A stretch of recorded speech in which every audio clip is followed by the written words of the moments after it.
ตามหาความรักที่ไหนจนเจอเธอเข้ามาในใจ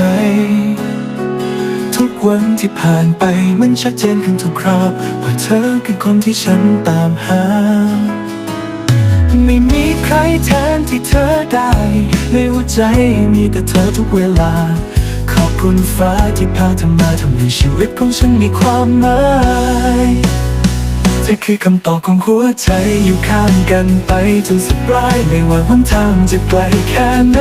จะก้าวไปพร้อมเธอเสมอเธอคือแสงสว่างในวันมืดมน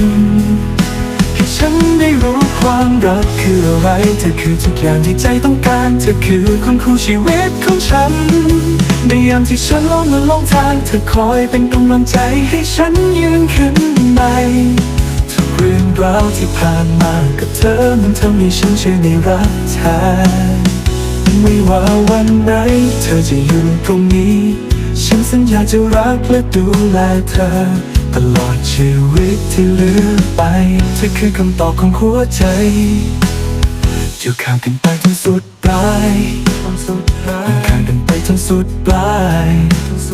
ไม่ว่าหนทางจะไกลแค่ไหนจะก้าวไปพร้อมเธอเสมอ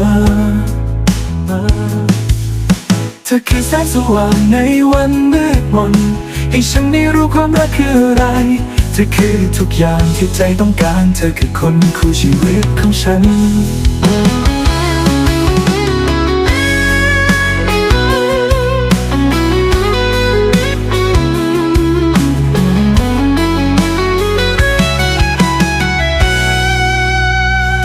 ที่ฉันหลงและหลงทาง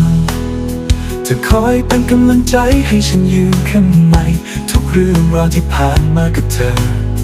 มันทำให้ฉันเชื่อในรักแท้ไม่ว่าวันไหนเธอจะอยู่ตรงนี้ฉันสัญญาจะรักและดูแลเธอตลอดชีวิตที่เหลือไป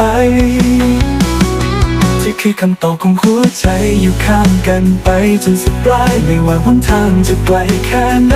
จะก้าวไปพร้อมเธอเสมอเธอคือแสงสว่างในวันมืดมนให้ฉันได้รู้ความรักคืออะไรเธอคือทุกอย่างที่ใจต้องการเธอคือคนคู่ชีวิตของฉันในยามที่ฉันหลงทางเธอคอยเป็นกำลังใจให้ฉันยืนขึ้นใหม่เรื่องราวที่ผ่านมากับเธอมันทำให้ฉันเชื่อในรักแท้ไม่ว่าวันไหนเธอจะอยู่ตรงนี้ฉันสัญญาจะรักและดูแลเธอตลอดชีวิตที่เหลือไปเธอคือคำตอบของหัวใจอยู่ข้างกันไปจนสุดปลายไม่ว่าวันทางจะไกลแค่ไหนจะก้าวไปพร้อมเธอเสมอเธอคือแสงสว่างในวันมืดมนให้ฉันได้รู้ความรักคืออะไรเธอคือทุกอย่างที่ใจต้องการเธอคือคนคู่ชีวิตของฉันเธอคือคนคู่ชีวิตของฉันจะรักเธอตลอดไป